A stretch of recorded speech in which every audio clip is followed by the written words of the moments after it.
I will be talking about hormonal acne and its treatments, like what can you do to prevent it. It can lead to more acne. This can actually show you some relief. Hi guys, welcome back to my channel. I'm Aditi Guha, and in this channel we talk all things weight loss, PCOS and hormonal balance. So in today's video, I will be talking about hormonal acne and its treatments, like what can you do to prevent it. One of the unfair aspects of PCOS and hormonal imbalance is the presence of acne, which literally makes it harder for women to be confident in their skin. By the end of this video, you will learn what causes it and what can you do about it. So if this is of interest to you, let's dive in. As the name of the title of this video suggests, hormonal acne are of course tied to your hormones. It can happen during puberty, during the start of puberty. It can be something that comes regularly during your menstrual cycle. In some cases, it can even happen to women when they are very close to menopause. Like any aspect of hormone, the reasons will vary from person to person. So for example, when we talk about acne during the menstrual cycle, it is actually because there is a plunge in the level of estrogen and progesterone. If you have persistent acne, it could be due to insulin resistance. And acne near the jawline is because of excess androgen.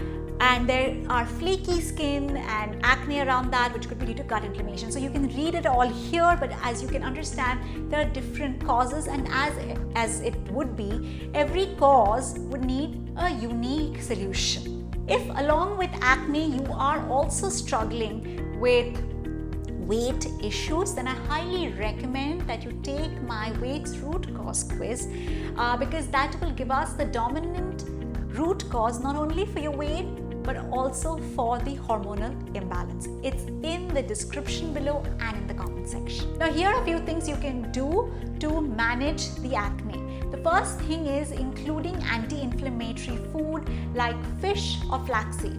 Fish obviously can be had with the main meal, while flaxseed is something that you can add in any number of meals and it is pretty much tasteless. Both of them are great anti-inflammatory source, and that should also help with the acne. Including some form of zinc is also extremely beneficial. There are studies that show that deficiency in zinc can lead to more acne, and that's why including things like pulses or dal and cashews to your diet can actually help with acne. The next thing that can help with hormonal acne is to include some green tea in your diet.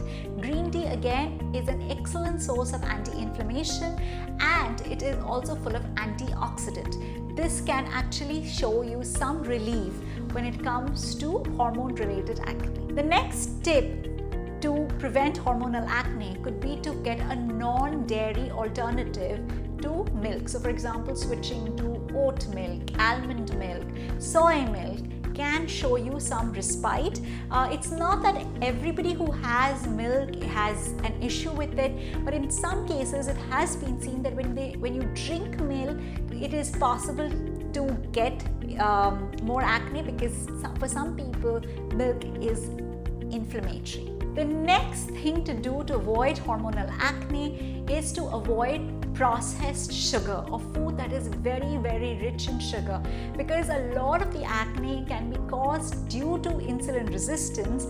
Avoiding sugar or reducing the quantity of processed sugar from your diet can actually show you some benefit. So far in this video, you have learned what are the different types of hormonal imbalances that can actually lead to hormonal acne, and what can you eat or avoid to heal hormonal acne. And in the meantime, do check out these videos, and we will see you